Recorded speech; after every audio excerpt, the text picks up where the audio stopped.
ഒടുങ്ങാത്ത പകയുടെ വാക്കുകളുമായി മമതാ ബാനർജി ബംഗാളിലെ ബന്ധുവുമായി ബന്ധപ്പെട്ട് നടന്ന അക്രമങ്ങളെക്കുറിച്ച് പ്രതികരണം രൂക്ഷമായ രീതിയിലാണ് പ്രതികരിച്ചിരിക്കുന്നത്. എന്നെ തൊട്ടാൽ ഡൽഹി കത്തിക്കുമെന്നാണ് പറയുന്നത്. ഡൽഹി മാത്രമല്ല, മോദിയുടെ കസേര തെറിപ്പിക്കും, കത്തിക്കും, രാജ്യത്തിന്റെ പല ഭാഗങ്ങളെ ഇതേ രീതിയിൽ നേരിടും എന്നൊക്കെയാണ് പറയുന്നത്.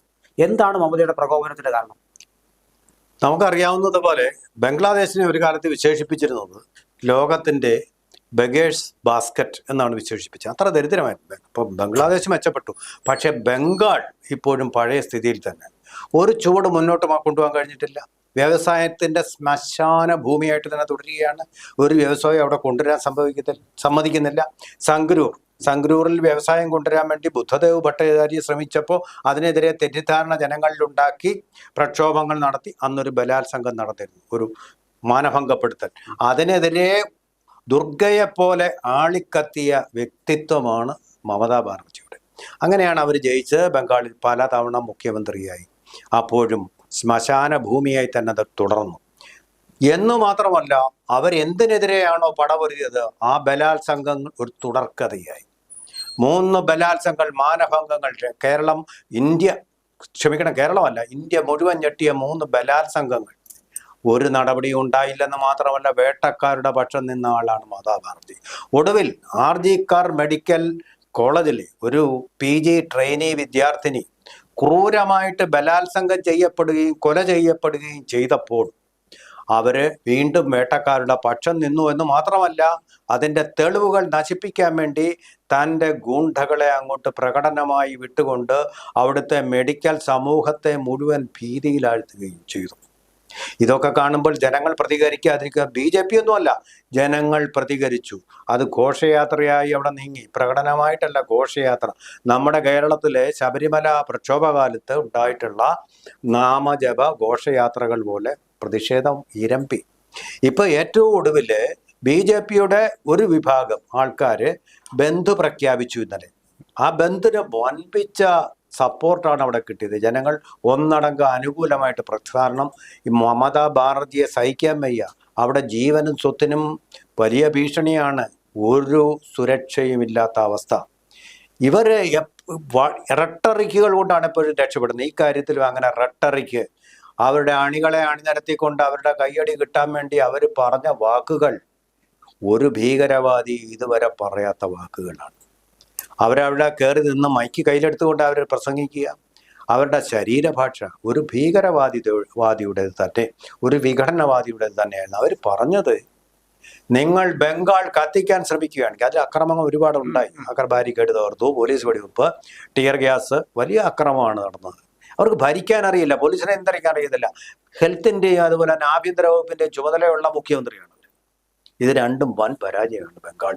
ഈ പരാജയം മൂടി വയ്ക്കാൻ ആ പ്രതിരോധത്തിൽ ആയ മമതാ ബാനർജി മോഡിയെ 10 ചീത്ത വിളിക്കുക. ഇതാണ് അത്. പിന്നെ ഒരു വിഭാഗം ജനങ്ങൾ മമത താലോലിച്ച് കൂടെ നിർത്തിയ ഒരു വിഭാഗം ജനങ്ങൾ ഗുണ്ടകളാണ്, ശരിക്കും ഗുണ്ടകളാണ്. ബംഗ്ലാദേശിൽ നിന്ന് അവരെ സൂചിപ്പിക്കാനും കൂടി അഭയാർത്ഥികളാണ്. അവർക്ക് ഇന്ത്യൻ പൗരത്വം പോലും ഇല്ലാത്ത കുറെ ആൾക്കാർ. ഇനി ഞാൻ വിളിച്ചോണ്ട് വരുമെന്നാണ് അവർ പറയുന്നത്. ഇനി ആജ്ഞാനുസാരികളായി നിൽക്കുന്നു. സന്ദേശ് കാലിയിലും അവർ തന്നെയല്ലേ.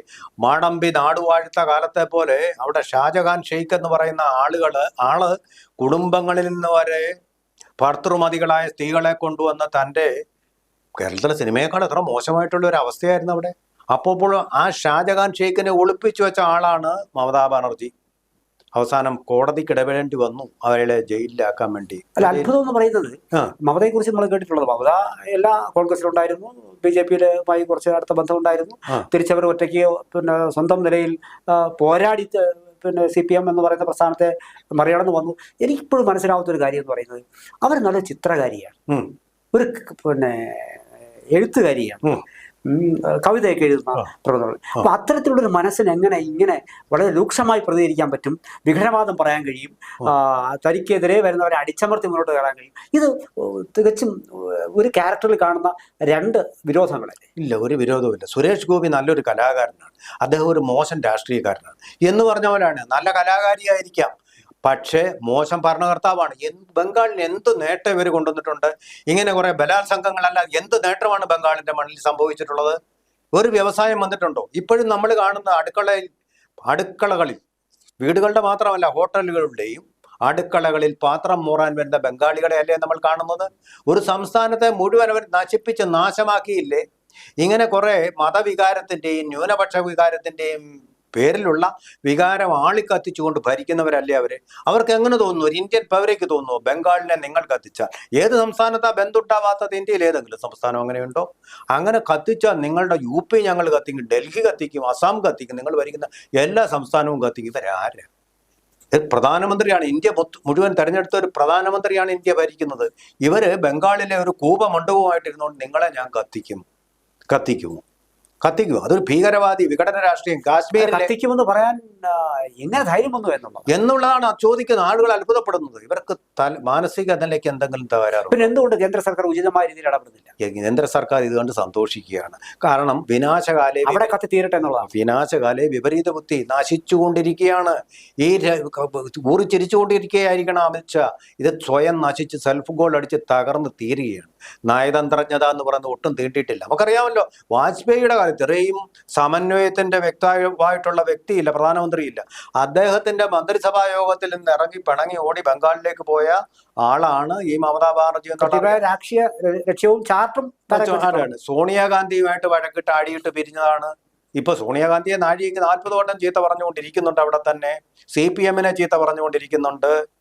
എന്തെല്ലാം ഇവരെന്താണ്? ഈ സമനില തെറ്റിയ ഒരു ഭരണാധികാരിയെ പോലെയാണ് പെരുമാറുന്നത്.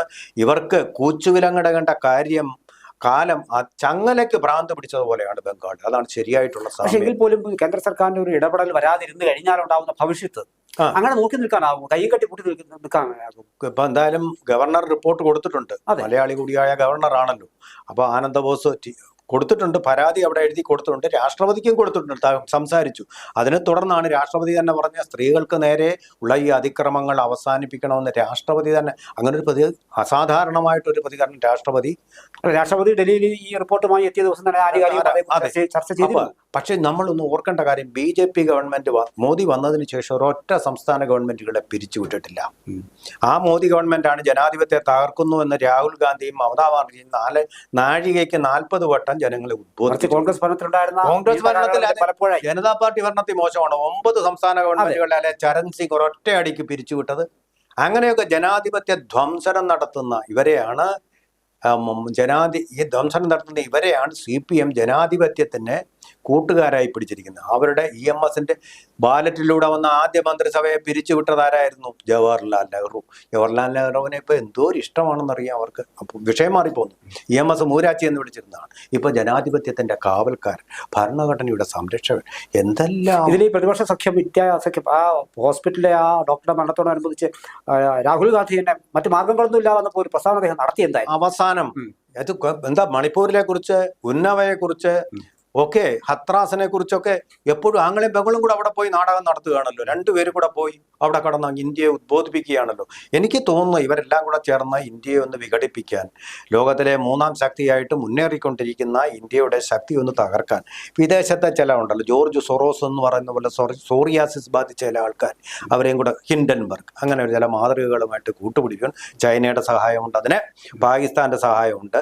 ആ വലയത്തിൽപ്പെട്ട ഒരു വ്യക്തിയാണ് മമതാ ബാനർജി എന്നെ നമുക്ക് കരുതാൻ പറ്റൂ. കത്തിക്കുമെന്ന് പറഞ്ഞപ്പോ പല സംസ്ഥാനങ്ങളുടെ പേരെടുത്ത് പറഞ്ഞാണ് കത്തിക്കുമെന്ന് പറയും. അപ്പോൾ സ്വാഭാവികമായിട്ട് അവിടെ ഉണ്ടാകുന്ന ഇന്ത്യ സംഘത്തിലെ ആൾക്കാർക്ക് ഒരു സന്തോഷം വന്നതാണുള്ള സാധ്യതയുണ്ട്. തീർച്ചയായിട്ടും ഇന്ത്യക്ക് എന്ത് യുദ്ധത്തിലൊന്ന് തോറ്റാ സന്തോഷിക്കുന്ന മോദിക്കെതിരെ ഇത്ര രൂക്ഷമായി പറയാൻ മോദിക്കായല്ലോ, എന്നാൽ ഞങ്ങൾ എന്നുള്ള ഒരു തോന്നലുണ്ടാവാൻ സാധ്യത ശരിയാണ്. സർജിക്കൽ സ്ട്രൈക്കിൽ ഇന്ത്യ ജയിച്ചു എന്നുള്ളതാണ് രാഹുൽ ഗാന്ധിയെ പോലുള്ള ആൾക്കാരെ അലോസരപ്പെടുത്തിക്കൊണ്ടിരിക്കുന്ന കാര്യം. മമതാ ബാനർജി അങ്ങനെ തന്നെ ആയിരിക്കാം. മോദിക്ക് അത് വോട്ടായിട്ട് വരുമോ എന്നുള്ള പേടി കൊണ്ടായിരിക്കും, അല്ല രാജ്യദ്രോഹ ചിന്ത കൊണ്ടായിരിക്കത്തില്ല.